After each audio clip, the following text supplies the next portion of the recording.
Let's be real, some games aren't just hard, they're spiritual trials, the kind of pain you willingly sign up for. This list, handpicked, rage-tested, and 100% responsible for emotional damage. So if you're into suffering, gracefully hit that subscribe, and let's dive into 15 games that will absolutely break you.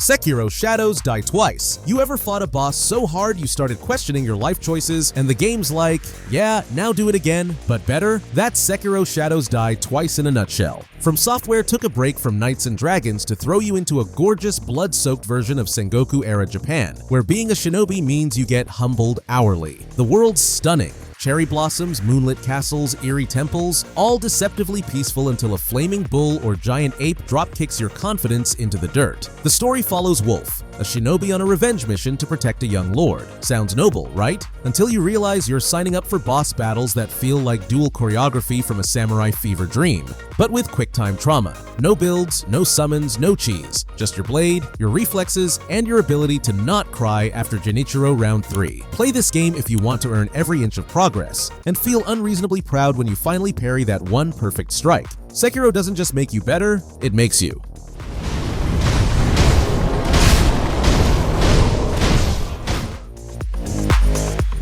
Sorry.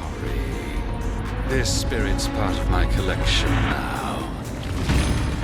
Nioh. You know a game's out for blood when even the tutorial has you sweating. Nioh from Team Ninja is a samurai/Soulslike that drops you into a demon-infested version of Sengoku Japan, where history, mythology, and masochism collide in spectacular fashion. You play as William, a white-haired Englishman with the soul of a samurai and the patience of a monk, because you'll need both. From misty battlefields to burning castles, every area is drenched in detail. And yokai. So many yokai. Combat, lightning fast, brutally punishing, and incredibly deep. You've got stances, key management, magic, ninja tools. Basically, it's like juggling knives while on fire. One wrong move and a tiny goblin will ruin your whole day. And don't get me started on the bosses. These aren't fights, they're grudges. But here's the thing, Nioh's pain is fair. It teaches you to be precise, patient, and utterly fearless. And when you finally overcome it, oh man, chef's kiss. It's pain, but it's earned pain.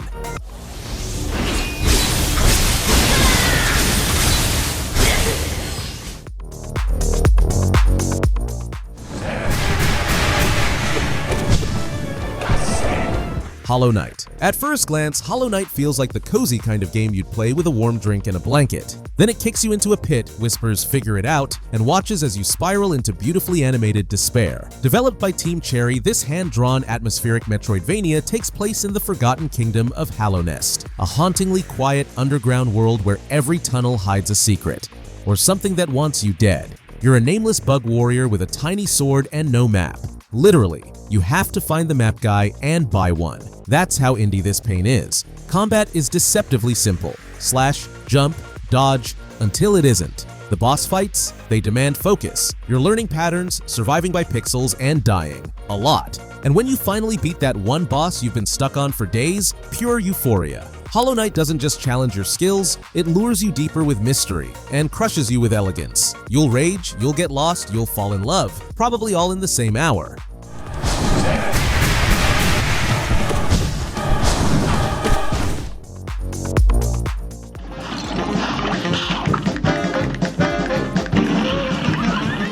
Cuphead. Here's the thing about Cuphead, it lures you in with those gorgeous hand-drawn animations, the toe-tapping jazz, and the vintage cartoon vibes, and then sucker punches you with some of the most punishing boss fights in gaming history. Developed by Studio MDHR, this run-and-gun masterpiece is all about precise movement, tight timing, and bullet hell chaos that escalates faster than Cuphead's gambling debt. Set in a surreal world full of living teapots, evil flowers, and boxing frogs, don't ask. You play as Cuphead and his brother Mugman, who accidentally bet their souls to the devil. Classic mistake.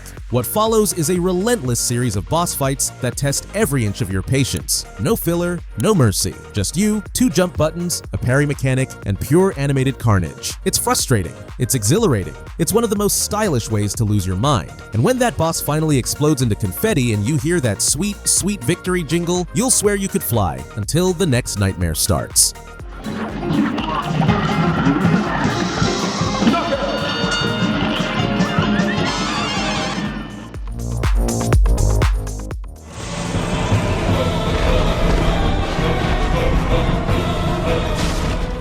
Dark Souls Remastered. If video games had a school of hard knocks, Dark Souls would be the headmaster, and detention is permanent. From Software's iconic action RPG took everything we thought we knew about difficulty and threw it into a bonfire. The remastered version just gave it a fresh coat of suffering. You're the chosen undead, tossed into the grim, decaying world of Lordran.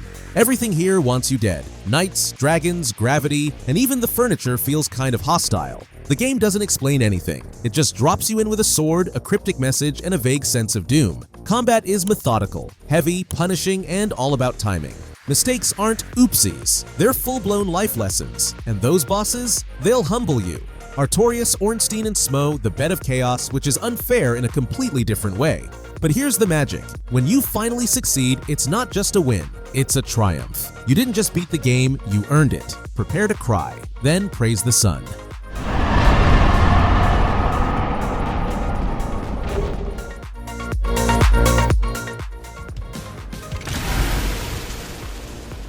How many times have we fought? Devil May Cry 5. You ever get destroyed by a demon in style? That's Devil May Cry 5, a hack-and-slash spectacle from Capcom that somehow makes you feel like the coolest person alive, while simultaneously slapping you for not being stylish enough. This game doesn't just want you to survive, it wants you to look good doing it. You jump between three characters: Nero, with his punchy robotic arms, V, who lets his demon pets do the dirty work, and Dante, the immortal rockstar uncle of video games. The tone? Somewhere between gothic horror and anime energy drink commercial. The world is a demon-infested apocalypse, oozing style and blood-red flair. And the combat? Fast, fluid, ridiculously deep. Every enemy encounter is a chance to put on a show. Juggle, teleport, taunt, repeat. But here's the catch. It's hard. Not because enemies are cheap, but because the game expects excellence. And when you finally get that SSS rank after 32 retries and one nervous breakdown, worth it.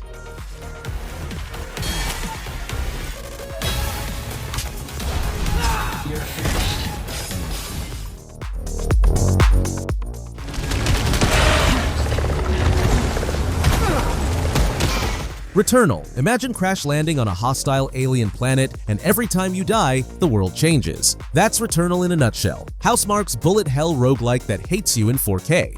You play as Celine, a space pilot caught in a cosmic time loop on the creepy, ever-shifting world of Atropos. Think Edge of Tomorrow, but with more tentacles and trauma. The game's environments are stunning. Crumbling ruins, eerie forests, biomechanical wastelands, all wrapped in unsettling Lovecraftian vibes. But don't stop to admire the view, because everything is trying to kill you, with lasers. So many lasers. Combat is fast, twitchy, and pure adrenaline. Dash, shoot, survive, or die, and start over from scratch. No checkpoints, no mercy, just muscle memory and willpower. And yet, it's addictive. Every death teaches you something. Every run gets you closer. Returnal punishes, but it also empowers, like a cosmic drill sergeant in a haunted house. If you're into pain loops with meaning, yeah, this one's for you.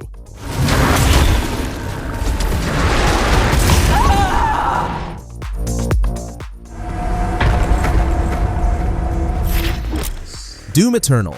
If Doom 2016 was your angry comeback album, Doom Eternal is the world tour. Louder, faster, and somehow even more insane. Developed by id Software, this first-person shooter cranks everything up to 11, then throws the dial out the window and sets the room on fire. You are the Doomslayer. Not a hero, not a soldier, just a force of pure righteous destruction. Earth has been overrun by hell, and your job is to punch it back underground, one glory kill at a time. Combat isn't about hiding behind cover, it's a dance of death. You need ammo? Chainsaw something.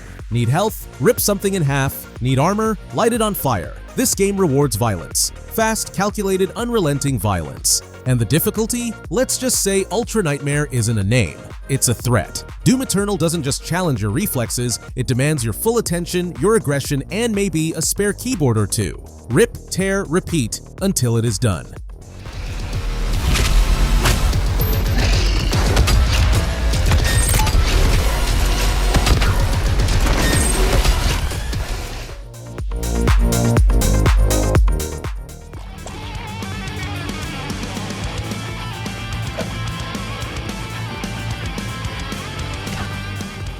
Battletoads. Battletoads is gaming pain in its purest, most nostalgic form.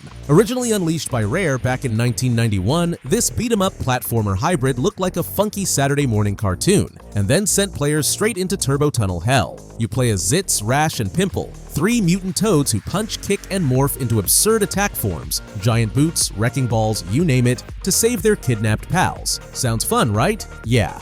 Until the difficulty curve knees you in the face. The level variety is wild. Side-scrolling brawls, vertical descents, high-speed hoverbike segments that require psychic-level reflexes, and every single pixel feels designed to make you scream. No continues, brutal timing, unforgiving checkpoints. It's like the game dares you to finish it, and then laughs when you don't. Still, there's a weird charm here. Battletoads is chaos. It's absurd. And if you somehow beat it, you're either lying or a certified retro legend.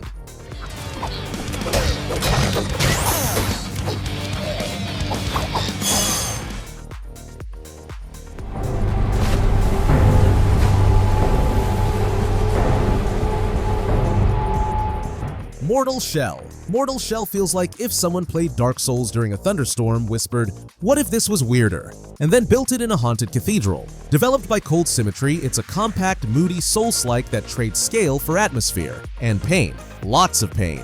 You don't level up in the usual sense. Instead, you inhabit the bodies, or shells, of fallen warriors, each with their own fighting style and tragic backstory. It's unsettling. It's mysterious. It's kinda beautiful, honestly. Until a frog demon backhands you into next week. Combat is slow, deliberate, and punishing. There's no shield, no spamming dodge rolls, but you can turn your body to stone mid-attack, which is either genius or madness, or both. One wrong move and you get knocked out of your shell like a sad ghost trying to reclaim your meat suit. The world is dripping with dread, and the lore, obscure enough to make you question whether anything means anything. But if you like your challenge with a side of existential dread, Mortal Shell delivers.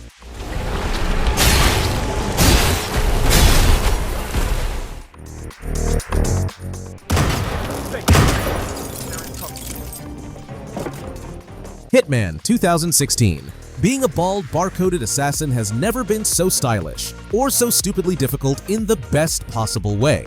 IO Interactive's Hitman 2016 reboot took the classic sandbox stealth formula and polished it into something both elegant and hilariously chaotic. You are Agent 47, the world's most dangerous cue ball. Your job? Infiltrate high society parties, military compounds, or high-tech offices, and take out your targets without anyone knowing you were there.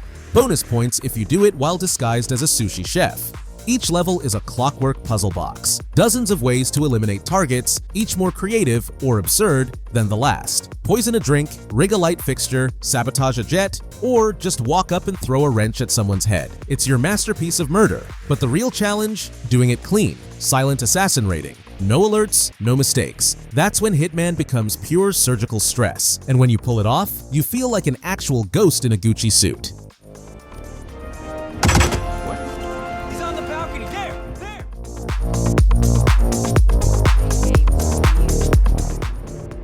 No need to take out your stress on me, Bayonetta.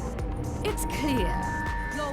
Bayonetta. Imagine if a Devil May Cry game drank a gallon of glitter fused with a K-pop music video and then roundhouse kicked God in the face. That's Bayonetta. Platinum Games went all in, and so did Bayonetta herself, a gun-wielding, hair-whipping, angel-slaying witch who treats gravity and subtlety like suggestions. You play as Bayo waking up with amnesia, of course, surrounded by angels who look like they were designed during a fever dream. And your response? Spin in the air, shoot them with your high-heel pistols, then summon a demon dragon made of your own hair to finish the job. Naturally, combat is fast, fluid, and brutal. It's all about combos, dodging with perfect timing to enter witch time, basically bullet time with sass, and making every fight a bloody ballet. It's punishing if you're sloppy, but when you get in the zone, it's poetry in carnage. Oh, and the difficulty? Let's just say the game expects you to not only survive, but dazzle while doing it. Bayonetta doesn't care how tired you are. She wants performance.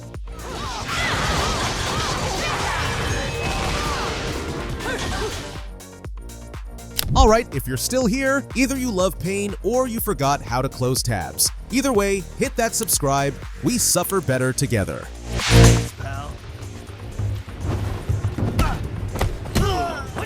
Sifu. Sifu doesn't hold your hand. It grabs you by the collar, slams you into a brick wall, and then asks, "You want to keep going?" This is Slowclap's brutal, kinetic martial arts brawler that makes you earn every punch, block, and parry like your life, and age depends on it. You play a nameless fighter on a quest for revenge, tracking down a crew of assassins who massacred your family. It's gritty, personal, and surprisingly emotional, but also wildly unforgiving. Every time you die, you don't respawn. You get older, stronger, yes, but slower, more fragile, and death stacks fast. Combat is tight, technical, and reads like a love letter to kung fu films. It's not about button mashing. It's about reading movement, countering attacks, and flowing like a warrior monk with anger issues. You start as a student. You end, if you survive, as a legend. But the path there, it's lined with bruises, broken bones, and a lot of humility. So yeah, step up, or stay down.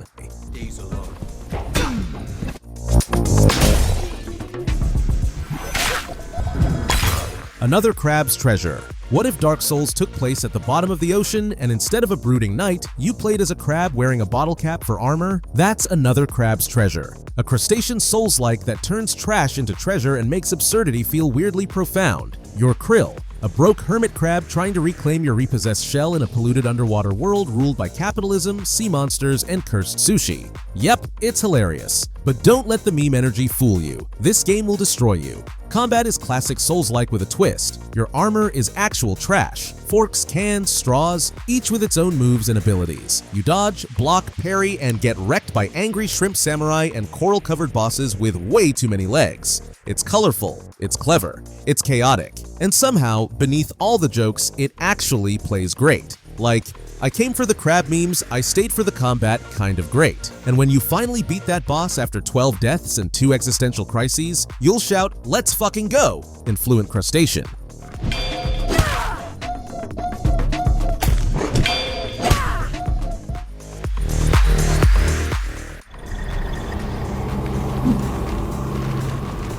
If XCOM 2 had a motto, it would be, "You're gonna lose, get creative." This turn-based tactical masterpiece by Firaxis is the follow-up to Enemy Unknown, and it opens with a twist. You already lost. Earth's been conquered. Humanity is under alien control. So now, you're the rebellion. You command a squad of underfunded, outgunned resistance fighters waging guerrilla war from a janky stolen alien aircraft. You customize every soldier, grow attached to them, name one after your dog, and then watch them get vaporized because they missed a 95% shot. That's the XCOM pain. Every move matters. One mistake, one bad dice roll, and your whole squad's dead. The game isn't unfair, it's just merciless. And that stress? It makes every success feel legendary. When a rookie survives against all odds or you pull off a last-second extraction under fire, you don't feel good. You feel like a tactical god. XCOM 2 doesn't care about your comfort, it cares about your composure. And there you have it. 15 games that will make you cry, sweat, rage quit, and maybe even fist pump like a maniac at 3 a.m. These games don't hold your hand. They slap it away, hard. But if you're the kind of player who likes a good struggle, you already know what to do. Drop a like, leave a comment with the hardest game you've ever survived, and yeah, if you want more pain like this, hit that subscribe. We've got more where this came from.